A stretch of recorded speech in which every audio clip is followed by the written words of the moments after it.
नमस्कार। आकाशवाणी जयपुर अजमेर से प्रस्तुत है प्रादेशिक समाचार।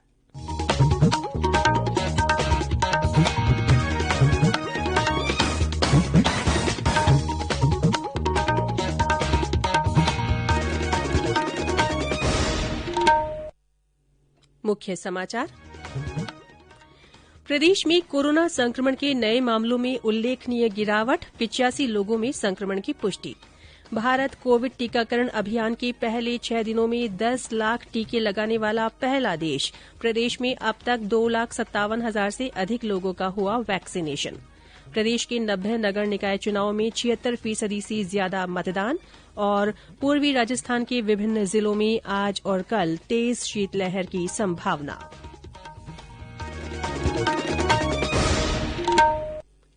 समाचारों के साथ मैं रितिका गुप्ता। कोविड-19 महामारी के खिलाफ देश एकजुट होकर लड़ रहा है। आप भी हमारे साथ सुरक्षा और बचाव के 3 आसान एहतियाती उपायों का संकल्प लें। मास्क पहनें, 2 गज की दूरी है जरूरी, सुरक्षित दूरी बनाए रखें, हाथ और मुंह साफ रखें। और अब समाचार विस्तार से। प्रदेश में कई महीनों बाद कोरोना संक्रमण के नए मामलों में उल्लेखनीय गिरावट आई। कल 85 लोगों में संक्रमण की पुष्टि हुई।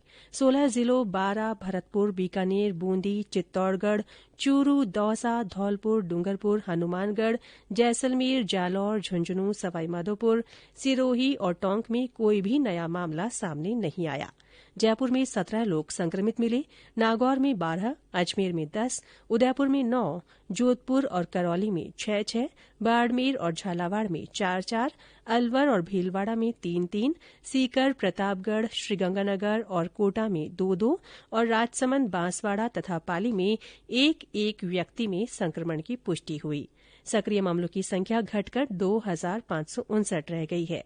कल 2 और लोगों की मृत्यु के साथ ही मृतकों का आंकड़ा कुल 2,763 हो गया है। प्रदेश में कोविड टीकाकरण अभियान के तहत अब तक 2,57,833 स्वास्थ्य कर्मियों को टीके लगाए जा चुके हैं। कल 20,696 हेल्थ वर्कर्स का टीकाकरण हुआ। सबसे ज्यादा 4,099 वैक्सीन की डोज जयपुर में दी गई। दौसा में लक्ष्य से 2 गुना टीकाकरण हुआ। गुरुवार का दिन दौसा जिले के लिए काफी प्रगति भरा रहा। यहाँ एक सेंटर पर टीकाकरण किया गया, जिसमें 10 लोगों का लक्ष्य रखा गया था, लेकिन 22 जनों के टीकाकरण कर 220% सफलता अर्जित कर गुरुवार के दिन प्रदेश में पहला ऐसा जिला बना जहां इतना अधिक लक्ष्य अर्जित किया गया। इधर जिला कलेक्टर पीयूष समारिया ने क्षेत्र में दौरा कर अधिकारियों को निर्देश दिए कि टीकाकरण का लक्ष्य 100% होना चाहिए। संतोष कुमार शर्मा, आकाशवाणी समाचार, दौसा। बीकानेर जिले में लक्षित 600 के मुकाबले 926 लोगों को टीके लगाए गए।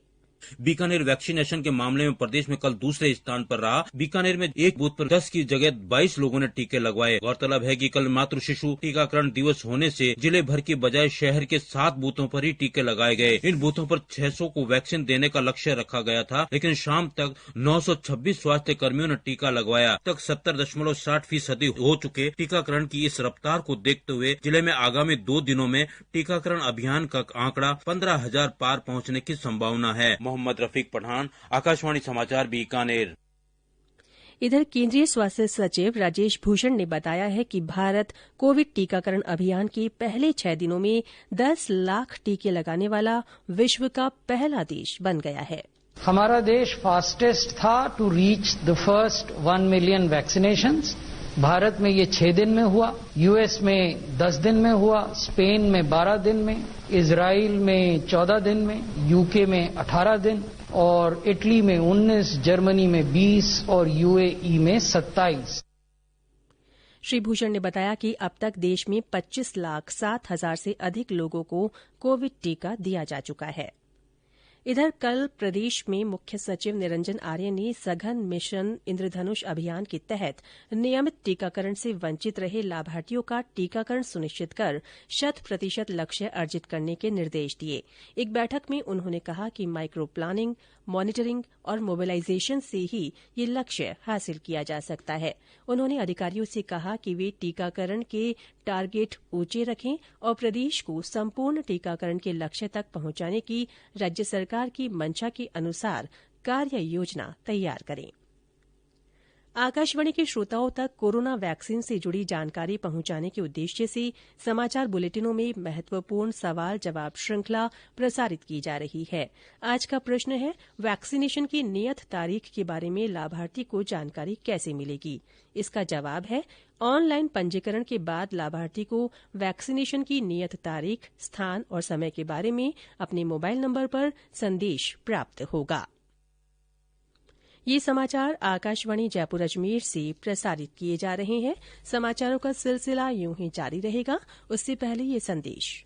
चलो मिलकर एक शुरुआत करें, चलो एक फैसला आज करें, मास्क नहीं तो टोकेंगे, कोरोना को रोकेंगे, चलो एक इरादा करते हैं, चलो खुद से वादा करते हैं, मास्क नहीं तो टोकेंगे, कोरोना को रोकेंगे। प्रादेशिक समाचारों में एक बार फिर से आपका स्वागत है।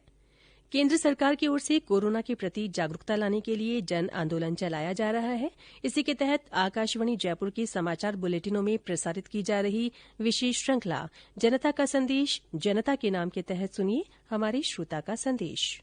नमस्कार, मैं उदयपुर से देवेंद्र बात कर रहा हूं। कोविड-19 महामारी पूरे विश्व में चल रही है। वैक्सीन आ गई है। कोविड का प्रकोप भी धीरे धीरे कम हो रहा है, लेकिन हमें सावधानी छोड़नी नहीं है। अभी भी सावधानी उतनी ही रखनी है जितनी हम कुछ समय से रखते आए हैं। हैंड सैनिटाइजर, साबुन का प्रयोग हमें करते ही रहना है और बाहर निकलते समय मास्क का प्रयोग करते ही रहना है। जब तक वैक्सीन पूरी तरह से हम सब लोगों तक नहीं पहुंच जाती, तब तक हमें इन सभी नियमों का कड़ाई से पालन करना होगा। धन्यवाद। आकाशवाणी के अन्य श्रोता भी इस आंदोलन से जुड़ सकते हैं। इसके लिए आपको अपना संदेश रिकॉर्ड कर या टाइप कर हमारे व्हाट्सएप नंबर 9414052368 पर भेजना है। प्रदेश के 20 जिलों के 90 नगर निकाय चुनावों में 76.52% मतदान हुआ है। राज्य निर्वाचन आयोग के आयुक्त पीएस मेहरा ने सभी मतदाताओं का आभार व्यक्त किया है। उन्होंने कहा कि मतदाताओं ने पूरे जोश, उत्साह और कोविड दिशा निर्देशों की पालना करते हुए मतदान किया। उन्होंने बताया कि 29,85,117 मतदाताओं में से 22,84,313 मतदाताओं ने वोट डाले। सर्वाधिक मतदान जैसलमेर जिले की पोकरण नगर पालिका में हुआ, जहां 90% से ज्यादा वोट डाले गए। 31 जनवरी को मतगणना होगी। 1 फरवरी को अध्यक्ष के चुनाव के लिए लोक सूचना जारी होगी। मतदान 7 फरवरी को होगा। राज्य सरकार ने पेट्रोल और डीजल पर लगने वाली वैट की दर में 2% की कमी कर दी है। इस संबंध में वित्त विभाग ने आदेश जारी कर दिए हैं। ये आदेश कल रात से प्रभावी हो गए हैं। संसद का बजट सत्र आज से दोनों सदनों की संयुक्त बैठक के साथ शुरू होगा। संयुक्त बैठक में राष्ट्रपति रामनाथ कोविंद का संबोधन होगा। वित्त मंत्री निर्मला सीतारमण आज आर्थिक सर्वेक्षण पेश करेंगी। 1 फरवरी को केंद्रीय बजट प्रस्तुत किया जाएगा। देश के इतिहास में पहली बार पेपरलेस यानी कागज रहित बजट पेश होगा। वित्त मंत्री ने यूनियन बजट मोबाइल ऐप जारी किया है ताकि संसद के सदस्यों और आम लोगों को बजट दस्तावेज डिजिटल रूप में उपलब्ध हो सके। पूर्वी राजस्थान के विभिन्न जिलों में आज और कल शीतलहर से तेज शीतलहर चलने की संभावना जताई गई है। मौसम विभाग ने कहा है कि कुछ स्थानों पर अगले 2-3 दिनों तक ठंडी हवाओं का दौर बना रहेगा। करौली से हमारे संवाददाता ने बताया कि जिले भर में आज कोहरे का असर देखा जा रहा है, जिससे वाहन चालकों को परेशानी हुई है। और अंत में मुख्य समाचार एक बार फिर। प्रदेश में कोरोना संक्रमण के नए मामलों में उल्लेखनीय गिरावट आई है। 85 लोगों में संक्रमण की पुष्टि हुई है। भारत कोविड टीकाकरण अभियान के पहले 6 दिनों में 10 लाख टीके लगाने वाला पहला देश बन गया है। प्रदेश में अब तक 2,57,000 से अधिक लोगों का वैक्सीनेशन हुआ है। प्रदेश के 90 नगर निकाय चुनाव में 76% से ज्यादा मतदान हुआ है। और पूर्वी राजस्थान के विभिन्न जिलों में आज और कल तेज शीतलहर चलने की संभावना है। इसी के साथ प्रादेशिक समाचार बुलेटिन समाप्त हुआ। हमारा अगला बुलेटिन हिन्दी में दोपहर 12:30 बजे प्रसारित होगा। नमस्कार।